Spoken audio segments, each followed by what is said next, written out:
Hi everyone, just Jamesy here, okay? Bringing you yet another video. Oh my god, you guys, I am so excited to talk to you guys about this next doll project. So, this one has been on the docket. I actually did a poll and she was one of the options that was available for the very first poll I did. I knew I was going to get around to her, I just didn't know which iteration of her I wanted to do. I'm of course talking about the first Superwoman, Miss Wonder Woman. Yes, one of the very first female superheroes. Not exactly the first, I believe Phantoma was the first one. This one. It's a weird comic, but definitely check it out. It's very, very weird. But we are doing Miss One herself, Miss Wonder Woman. Now, I love Wonder Woman, but certain variations, like I want to do like Super Friends maybe, or Linda Carter, or even like Justice League. But then I think to myself, like, there's plenty of dolls of that character already. Like, there's so many that have been done, but one in particular that has been neglected in doll form for many, many decades. I'm of course talking about the very, very first Wonder Woman.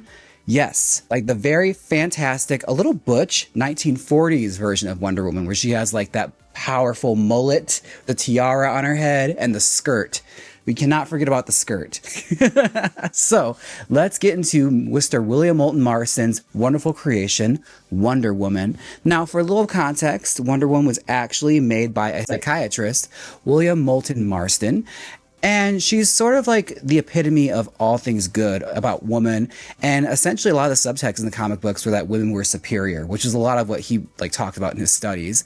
He had a very interesting life. He had a polyamorous relationship with his wife and his student, who they had kids together. Like it was interesting. They were definitely living a very progressive life. The creation of this was actually very, very simple. Now, I had to custom mold an outfit onto her because I thought I could possibly do it, but I just couldn't bring myself to like embroider on an eagle onto a bathing suit. It just seemed like such a huge undertaking, and I have so many dolls to make that I don't want to like dedicate so much time to just one doll. And also, I kind of like the idea of experimenting with making an action figure like character with dolls. So, I took it upon myself to go in Nomad, and we sculpted on the top of Wonder Woman along with the eagle sitting in the center of her chest.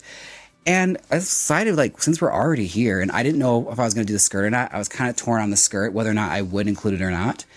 So I molded on the belt, as well as I made customized legs that have shorts, because she also had a variant of her skirt where we like shorts, like trunks. So I made a variant of that, which actually made it into the final doll. It's just covered with the skirt, but it could be discarded if necessary.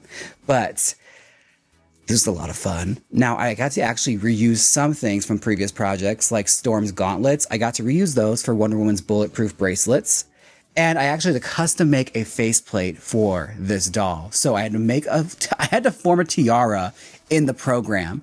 And I did this by basically using the masking tool and raising it up onto the face. And then I used a cone and flattened it and put it on top to create the point of her tiara. Now, the one description of this that I do kind of regret not including was the fact that tiara goes all the way around her head. I didn't include that in my design. I kind of foregone that, which I kind of regret doing now, but it's okay. I'm actually making a giant version of this doll too, which I'll show in a later video that has that detail included. So, you know, rest assured, complete accuracy is there now. So, this doll was such a fun thing to make. Now, I didn't realize just how much I really adored this version of Wonder Woman until I started making it. I think I learned about her from like Comic Book Superheroes Unmasked, the like, History Channel documentary they made about superheroes, and they had a small little portion dedicated to Wonder Woman, and I always thought it was so fascinating. And just all the little like elements that made it into Wonder Woman's fabric of identity that I thought were very, very interesting. And a lot of people dismissed them as being like very kinky and like sort of tongue-in-cheek, but actually hold a lot of symbolism. Like, for instance, in the old days of 1940s Wonder Woman, if her bracelets were bound together, she lost all her power, which, when you think about it, is an amazing metaphor for when women get tied down, they lose their power. Like, you can't tie a woman down, which I thought was a really, really interesting metaphor to make. Not to mention, she rarely, if ever, kills. Like, Wonder Woman is very much non-violent. Like, she'll throw a punch, but she will not like end somebody's life. Like, she'll usually try and like talk her way out of it first before anything else. Wherever comes to violence, it's always more about being diplomatic and trying to see the good in people, even if it like hurts. Sort of like Sailor Moon. Sailor Moon has a lot of those qualities as well. It's strange how female heroes have those qualities. It's more of an emphasis on empathy rather than violence. Now, when it came to making the hair, I actually was very excited about this because I didn't have to do that much. So, I only had to do as much as would show. If it shows, it goes truly with this. I only added hair to the whole front of the face and then added a few wefts to the back because she has a mullet hairstyle that comes down into like almost a Mildred Piercy kind of like page boy kind of curls. It was really fun to do, actually. I really enjoyed this process, and I got a lot of use out of those hot metal chopsticks. Let me just say that right now.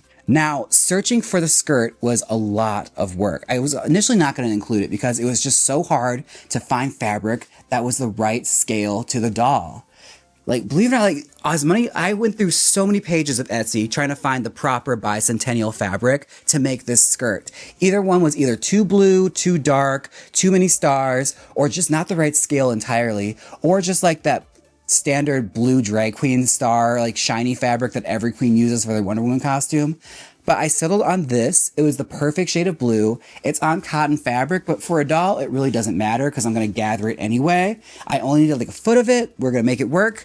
I folded it, gathered it, and sewed on a piece of bias tape to make the white belt. And I am very, very pleased with how this ended up coming out. So without further much ado, let's show off Miss Diana Prince, aka Wonder Woman, the princess of the mascara.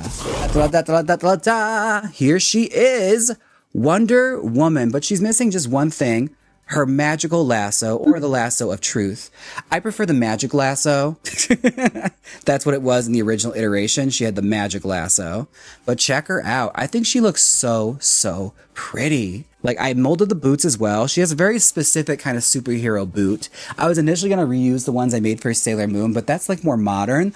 The original one, they're kind of like an elven kind of boot. Like, they go really far back into the like calf and then go up pointy.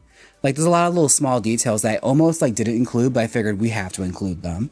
But yes, as you see in the video, she actually has shorts underneath her skirt, so you're not getting an upskirt from her, okay? She's got full-on Spanx underneath. But her molded-on bra looks amazing. I love the eagle detail. I added an extra sheen of gold on top to make it really shimmer. And making the tiara actually was a little difficult for me because I messed up the star quite a few times. It turns out I'm not very good at drawing stars. It took quite a few times to get it right, but I feel like we pulled it together. And I especially love like the little bangs, like these Mildred Piercy like bar bangs she has are cracking me up. They are so good. But no, I think she's very, very pretty.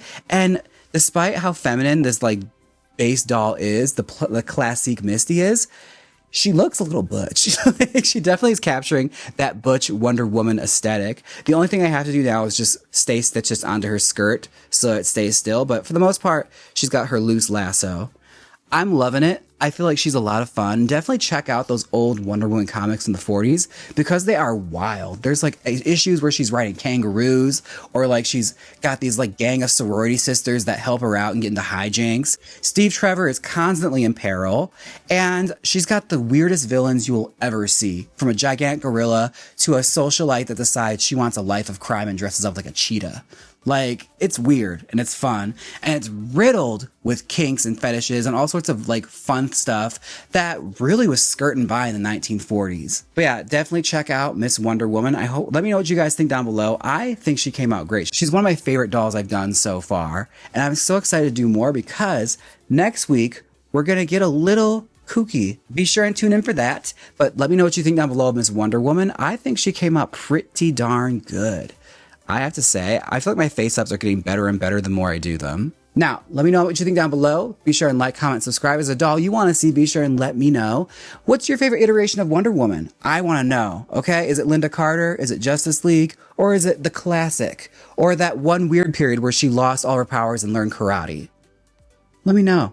Let me know down below. All right, take care of yourselves and bye!